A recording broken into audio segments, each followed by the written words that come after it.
So in terms of today's events, and by the way, you're in the right room because just beyond that glass, it's 95 degrees out. So stick here for as long as you want, all day long. We've got a lot of great things planned. There's really two main parts. The first is an afternoon speaker series where we have multiple panels and 14 total great speakers that you're going to hear from. And then afterwards, there's something very special happening. It's actually happening right next door at Moonlight Studios. It's the official opening ceremony kickoff for Chicago Climate Week. So us and our friends at Chicago Climate Connect are co-hosting it together this year. In addition to all of you, there's actually a whole bunch of other people who are joining for that. So I think we've got a great day planned of learning, of inspiration, and ending with a big old party. So that is what today's plan is. And now I'd like to, in a moment, introduce our first speaker. But I've got one last question for the group. Who knows what the theme of today's event is? Okay, I didn't realize that screen was going to pop up. Okay, I'll ask a better question. Why did we choose that theme? Who thinks they know? The best way forward is nourishing common ground, working together. Who thinks everyone should have access to clean air? Okay, how about clean water? How about healthy food? Okay, we're all in agreement. This should be an easy one. And yet, sometimes it's challenging, this topic of the climate. So our first speaker is going to dig into this. And it's my pleasure to introduce Harry Nathan Gottlieb. He's the founder of Chicago Innovation Award winner, Jellyvision. He's also the founder and chair of Jackbox Games. And maybe you've played Quiplash or Trivia Murder Party, or Fibbage, or you don't know Jack. And if you have, you're actually in good company because 100 million people every year play Jackbox games. But before starting these companies, Harry had a bigger dream, which was fixing the system and culture of American democracy. It's a pretty big, hairy, audacious goal, Harry, that you've chosen there, but an important one. And in, the point really being, how can we actually solve problems together instead of just fighting about them? And that dream became Unify America, which is the organization that Harry started. It's his third startup, and he tells me he's putting as much energy into this one as he did back when he was in his 20s building those other companies. So without further ado, please welcome to the stage the CEO of Unify America, Harry Nathan Gottlieb. Thanks, Harry.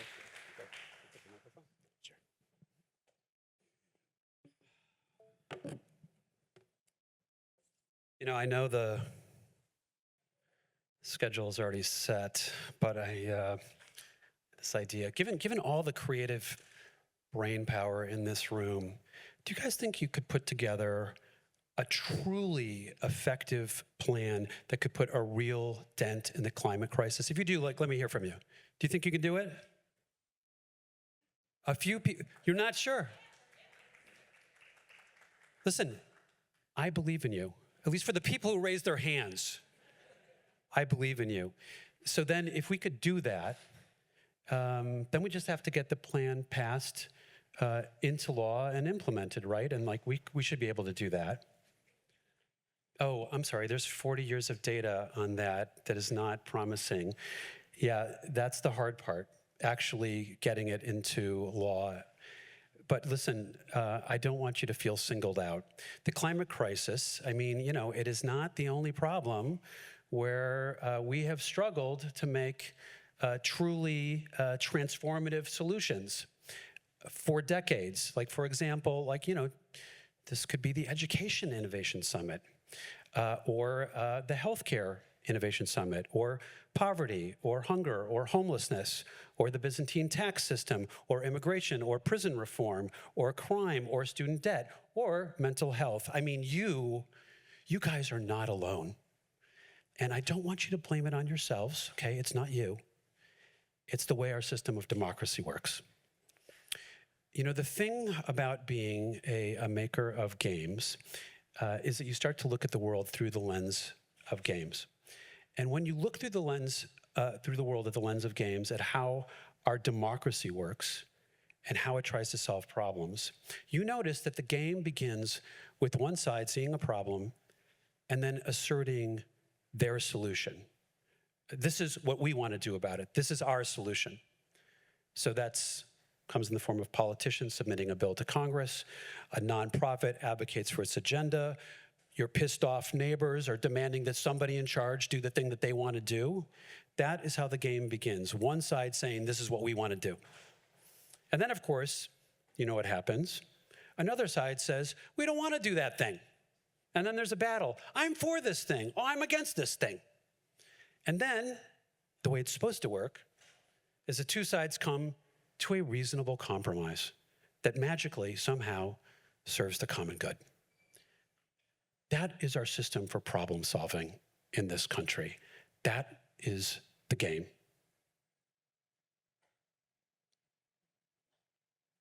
That is the game of political democracy, solving problems through conflict. But there is another way to play the game of democracy. Instead of two teams in political combat, you can structure a game with one team cooperating, solving problems through cooperation. Games like that must begin with a shared goal. Think about a team roped together climbing a mountain. One team, one goal. But do Americans have any truly shared goals? In 2019, I traveled around the country to find out. And I needed to talk to folks who are not like the people I'd spent my life with in Chicago. So I went to Texas and Louisiana and Alabama and Kentucky and North Carolina and Tennessee. And I was looking for people who were conservatives, Republicans, evangelical Christians. And I was interviewing these folks one-on-one, taking them through a survey I had written to answer the question, do we have shared goals in America? Now, again, it's 2019. And I could have asked them, do you believe in Medicare for all? But I didn't ask that because Medicare for all, that's one side's solution. What I asked was, should all Americans have access to high quality, affordable health care? And over 90% of the folks that I spoke to said yes. I also didn't ask, do you support the Paris Climate Agreement? I asked, should we reduce greenhouse gases in the atmosphere while preparing for the impact of climate change on human society? Now, that's the wording after I took out a phrase suggesting that climate change was man-made. But after I took that out, the vast majority of folks said yes. People don't agree on whether abortion should be legal, but you know what nearly everyone agrees on? That we should help to prevent unintended pregnancies. I found similar agreement on 30 other questions like this, covering every issue area I could think of. So when you stop asking people whether they are for or against one side solution, and instead you ask them, what is the outcome we all want to achieve? It turns out that Americans agree on practically everything. So now imagine a new problem-solving game where there is one team and we are all on it. The game begins with a shared goal, and then we deliberate together over a bunch of different ways to achieve our shared goal until we have deliberated our way to a shared set of solutions. This is the game of deliberative democracy, problem solving through cooperation. And it isn't a theory, it is a process in practice in pockets all around the world. The most potent example of deliberative democracy is called a civic assembly. The delegates to a civic assembly are regular citizens selected to participate through a representative democracy. What do I mean by that? That means that any one citizen delegate is selected randomly, but as a whole, the assembly as a whole mirrors the demographic and political makeup of the city. It's like a miniature version of the population. At every age, every walk of life, every political affiliation. And over a period of weeks or months, a civic assembly tackles an issue by studying the status quo and deliberating over solutions. Delegates are trained to disagree with each other, to listen to each other, to learn from each other through that process, and to get smarter together and realize that we are on one team with one goal. And so the results of processes like this I'll give you some examples. The recommendations from a civic assembly in Ireland led to amending their constitution to allow for gay marriage in Irish Catholic Ireland. The recommendations from a civic assembly on climate in the UK led to revising the country's legally binding emissions targets, moving the deadline up almost 15 years. The recommendations from a national civic assembly in France are close to ending 20 years of gridlock on assisted dying. And that assembly's recommendations are being voted on by the French Parliament today, in a few hours. Last spring in Akron, Ohio, our organization, Unify America, ran a civic assembly on housing, and here was the shared goal. Akronites will have greater access to safe, well-maintained, affordable housing. Do you know who opposes that goal? Anybody? Yeah, nobody. Nobody, which is why the mayor made specific commitments to the process, why the city council backed the process unanimously, why 150 community leaders across every sector championed this process, and why nearly 600 residents applied to be applied to the lottery to be in the assembly. The executive branch, the legislative branch, community leaders, and the people all lined up behind one goal: operating as one team. That is how you begin the game of deliberative democracy. The Akron Civic Assembly deliberated for 40 hours from March to May. Ultimately, 9 recommendations received support from at least 2/3 of the assembly.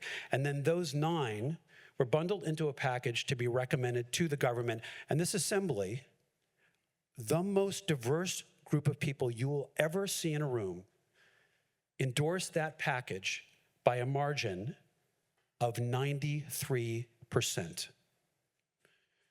When you are on one team, when you begin with a shared goal, when you are in a process where you argue not to win, but to learn, people from all different walks of life who've never voted the same routinely find their way forward together.